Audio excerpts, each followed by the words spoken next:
Hello friends, welcome to my channel science tutorial. So आज की इस वीडियो हम लोग स्टार्ट करेंगे न्यू थियोरी, जो कि है theory of biochemical origin of life. This theory was given by Oparin and Haldane. Therefore, these were the scientists. Therefore, this theory is also named as Operin-Haldane theory. All right, इस theory में हम लोग 8 steps पढ़ेंगे, जिसके अंदर काफ़ी सारे events हुए, चेंजेस हुए हैं अर्थ के एटमॉस्फेयर में, अर्थ में, जिसकी वजह से अर्थ में लाइफ स्टार्ट हुई। ठीक, सो ये इवेंट्स है किस से किस चीज़ के बीच में, अर्थ के ओरिजिन से अर्थ के अर्थ पे लाइफ स्टार्ट होने के बीच में जो इवेंट्स पढ़े, वो सारे इन 8 पॉइंट्स में हम लोग पढ़ेंगे। Got it. तो सबसे पहले फर्स्ट स्टेप की बात करते हैं, origin of earth and it's primitive atmosphere, यानी कि अर्थ का ओरिजिन एंड उस टाइम पीरियड में, यानी कि 4 से 6 बिलियन ईयर्स एगो का टाइम पीरियड जो था, इससे पहले का, तब अर्थ में एटमॉस्फेयर कैसे बना उसकी। ठीक, देखो क्या था कि सबसे पहले जो सन था, सन से एक पार्ट अलग हुआ, उस पार्ट में चेंजेस हुए, तब अर्थ बनी। ठीक, अब वो जो पार्ट अलग हुआ, वो केवल एक, उस टाइम पीरियड में वो केवल एक हॉट बॉल ऑफ गैसेस था, जो कि स्पिनिंग तो करेगा ही, क्योंकि वो रोटेशन और रेवोल्यूशन तो करेगा ही ना, सोलर सिस्टम में का पार्ट बन गया वो। ठीक है, तब उसमें उस जो बॉल थी हॉट गैसेस की, उसमें चेंजेस हुए। उन चेंजेस में क्या हुआ, देखो उसकी बात करते हैं। देखो हम लोग ने बचपन में एक चीज़ पढ़ी है कि there are 3 layers, crust, mantle and core. ठीक, crust, mantle and core, crust, mantle and core. Here we had studied at that time in childhood, we had studied this na. So we are talking about core right now. We are talking about core. देखो धीरे धीरे cool down होता गया अर्थ में, अर्थ का temperature धीरे धीरे cool down होता गया। कूल डाउन होने की वजह से जो हॉट गैसेस थी, एलिमेंट्स थे अर्थ में, वो धीरे धीरे सेटल डाउन, स्ट्रैटिफाइड होते गए, यानी कि सेटल डाउन होते गए। किसके बेसिस पे? डेंसिटी के अकॉर्डिंग। जिनकी डेंसिटी ज़्यादा थी वो जाकर के बीच में कलेक्ट होते गए कोर रीजन में, and form the hardest core of the earth. ठीक, अब जिनकी डेंसिटी कम थी वो मिड, और जिनकी डेंसिटी कोर एंड क्रस्ट के बीच में थी, वो मिडिल लेयर बना ली उन्होंने। ठीक, उससे पहले एटमॉस्फेयर नहीं थी अर्थ में, लेकिन इसके बाद एटमॉस्फेयर का स्टार्ट हुआ प्रोसेस। क्रस्ट में क्या हुआ, जो एकदम आउटर लेयर थी उसमें गैसेस थी, जो एकदम लाइटेस्ट गैसेस थी ना, हाइड्रोजन, नाइट्रोजन, ऑक्सीजन नहीं, ऑक्सीजन फ्री स्टेट में एग्जिस्ट नहीं करती, carbon dioxide, hydrogen, nitrogen, carbon dioxide, these all gases, methane and all.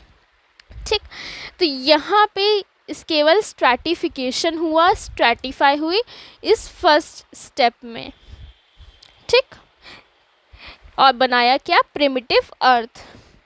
इसके बाद क्या हुआ, नेक्स्ट प्रोसेस की हम लोग बात करते हैं, origin of molecules and simple inorganic compounds. अब क्योंकि वहाँ उस समय बहुत हाई टेम्परेचर था, and high temperature is favourable for the chemical reactions, तो जो एलिमेंट्स थे एटमॉस्फेयर में उस समय, वो आपस में ही रिएक्ट करते गए एंड इनऑर्गेनिक मॉलिक्यूल्स बनाया। ठीक, इनऑर्गेनिक मॉलिक्यूल्स बनाए उन्होंने आपस में ही रिएक्ट करके।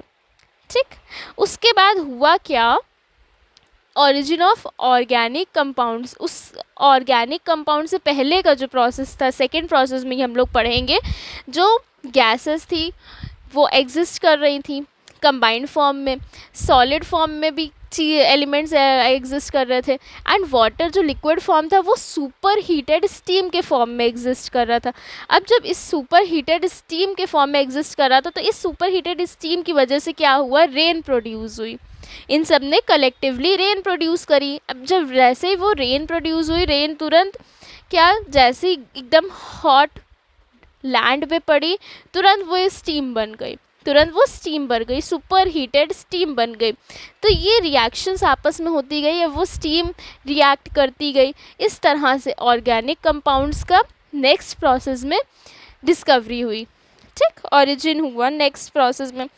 Large quantity of hydrogen, carbon dioxide, nitrogen, these were present at that time. ठीक, अब ऑर्गेनिक कंपाउंड्स इस जैसे ही स्टीम बनी, स्टीम के साथ रिएक्ट करेंगे, वहाँ से हमें ऑक्सीजन मिलेगी, हाइड्रोजन मिलेगी, ये सारी चीज़ें मिलेंगी। लेकिन उस समय हमें फ्री ऑक्सीजन नहीं थी, एग्जिस्ट ही नहीं करती थी फ्री ऑक्सीजन। उसके अलावा सारे कंबाइंड स्टेट में वो एग्जिस्ट करती थी, ठीक, क्योंकि सल्फाइड्स नाइट्राइड्स वगैरह बनाएंगे ना इस प्रोसेस में, simple inorganic compound sulphides nitrides carbides बने, लेकिन ऑक्साइड्स नहीं बन पा रहे थे क्योंकि ऑक्सीजन फ्री स्टेट में नहीं थी। Got it? हुआ क्या, ऑर्गेनिक कंपाउंड्स फॉर्म हुए उसके बाद जैसे ही स्टीम बनी। ऑर्गेनिक कंपाउंड्स यानी कि हमें पता है हाइड्रोकार्बन्स वगैरह होते हैं, हाइड्रोकार्बन्स वगैरह फॉर्म हुए, सैचुरेटेड एंड अनसैचुरेटेड हाइड्रोकार्बन्स बने। अब वो हाइड्रोकार्बन्स जो थे वो आपस में जुड़ते गए, पॉलीमराइज होते गए एंड लॉन्ग चेन बनाते गए, किसकी, fatty acids, carbohydrates, lipids and in सब के लार्ज खूब बड़ी बड़ी चेन्स बनाते गए, पॉलीमर्स बनाते गए। एंड एज वी नो कि उस समय क्या होता था कि बैक्टीरिया एंड फ्री ऑक्सीजन तो होती नहीं थी, तो ना ही वो ऑक्सीडाइज हो सकते थे और ना ही वो बैक्टीरिया से प्यूट्रीफाइड हो सकते थे। इसीलिए लॉन्ग चेन बनती गई एंड सो ऑन, ठीक। ऑर्गेनिक कंपाउंड्स का इन्वेंशन हो गया। उसके बाद फोर्थ स्टेप जो था, origin of colloids, coacervates and individuality. Origin of colloids हमें पता है ऐसे पार्टिकल्स होते हैं, ऐसे कंपाउंड्स कह सकते हैं जो जिनके सराउंडिंग में एक मेम्ब्रेन हो सकती है, कह सकते हैं। एंड कोलॉइड पार्टिकल्स हमें पता है ना, हम लोग ने केमिस्ट्री में पढ़े हैं कोलॉइड पार्टिकल्स की, दो सेम स्टेट के मिक्सचर्स को हम लोग जब मिक्स करते हैं उनके बीच में आइडेंटिफिकेशन हम लोग नहीं कर सकते, तो वो आपस में एक कोलॉइडल पार्टिकल्स बनाते हैं, कोलॉइडल कंपाउंड बनाते हैं, ठीक। सेम स्टेट के मिक्सचर्स जब हम लोग ऐड करते हैं वो कोलॉइड्स होते हैं। अब कूजरवेट्स भी उसी तरह के ही थे।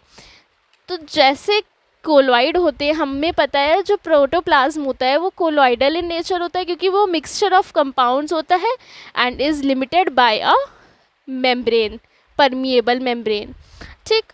तो कूजरवेट्स यहाँ पर बनना स्टार्ट हो गए, ग्रुप बनता गया, कलेक्टिवली वो कंबाइन होते गए। एंड हमें ये हमेशा याद रखना है कि ये जो पूरा प्रोसेस हुआ सब सी में स्टार्ट हुआ। क्यों हम लोग कहते हैं लाइफ सी से ही स्टार्ट होती है, सी में ही ख़त्म होती है, यानी कि वाटर में ही स्टार्ट होती है, वाटर में ही ख़त्म होती है लाइफ, ठीक। ये पूरा प्रोसेस जो भी हुआ सब सी में हुआ। ओशियनिक सूप कहते हैं हम लोग इसमें, जहाँ पे प्रोसेस हुआ कह सकते हैं, ठीक। अब हुआ क्या है, कूजरवेट्स को कंपेयर किया गया कोलॉइड से। कूजरवेट्स जो थे वो हेट्रोट्रॉफिक बनने लगे धीरे धीरे। हेट्रोट्रॉफिक मतलब वो जो ओशियनिक सूप था उसमें से लेने, एब्जॉर्ब करने लगे अलग अलग चीज़ें, ठीक। कूजरवेट्स अलग अलग चीज़ें एब्जॉर्ब करने लगे। लेकिन हमें ये याद रखना है चीज़ एक और साथ में, ये जो पॉइंट है यहाँ पे एनेरोबिक कूजरवेट्स एंड हेटेरोट्रॉफिज्म का इन्वेंशन हुआ था, यानी कि ये एब्जॉर्ब कर रहे थे ओशियनिक सूप से, एब्जॉर्ब कर रहे थे यानी कि उन पे डिपेंड थे, तो हेटेरोट्रॉफिक मोड ऑफ फूड था, ठीक। Fifth step, origin of auto catalytic system. Auto catalytic system यानी कि सेल्फ डिप्लीकेटिंग सिस्टम, वो खुद से मल्टीप्लाई होने लगे थे। अब यहाँ पे वो कैसे मल्टीप्लाई होंगे, जब ये कोलॉइडल पार्टिकल्स आपस में कलेक्ट होते जाएंगे एंड उनको ब्रेक करने के लिए ना ही बैक्टीरिया ना है, ऑक्सीडाइज करने के लिए ऑक्सीजन प्रेजेंट है, तो वो कंबाइन होते जाएंगे, ठीक। कंबाइन होने की वजह से वो proteins and nucleic acid, nucleotide सब बनाने लगेंगे, जो कि डीएनए, जो कि हमारे प्रोटोप्लाज्म का एक बहुत इंपॉर्टेंट पॉइंट, बहुत इंपॉर्टेंट पार्ट होता है, ठीक, जो कि genes carry, genetic information carry करता है। इसीलिए जो ओशियनिक सूप था उसमें मल्टीप्लाई होते गए एंड अपनी हेरिडिटरी कैरेक्टरिस्टिक्स उसमें स्प्रेड करते गए। हेरिडिटी दिखी थी यहाँ पे, फॉर द फर्स्ट टाइम यहाँ पे हेरिडिटी दिखी थी, क्योंकि न्यूक्लिक एसिड ऑब्वियसली जब आगे मूव ऑन होगा नेक्स्ट जनरेशन में तो हेरिडिटीज़ तो दिखेंगी, ठीक। Then genes, virus and primordial life यानी कि प्रोकैरियोट्स हमें पता है ना क्या होते हैं, प्रोकैरियोट्स एंड यूकैरियोट्स होते हैं। मैंने लास्ट वीडियोस में बहुत एक्सप्लेन करा हुआ है इनके बारे में, तो मुझे आई डोंट थिंक सो कि हेयर एक्सप्लेनेशन इज़ रिक्वायर्ड, ठीक। Sixth step, origin of primordial life, cellular form में वो एग्जिस्ट करने लगे। कैसे एग्जिस्ट करने लगे? अब यहाँ पे जो था ये अभी भी एनारोबिक थे एंड कीमोट्रॉफिक थे। एनारोबिक अभी भी थे, क्यों? क्योंकि अभी भी ऑक्सीजन का इन्वेंशन नहीं हुआ था।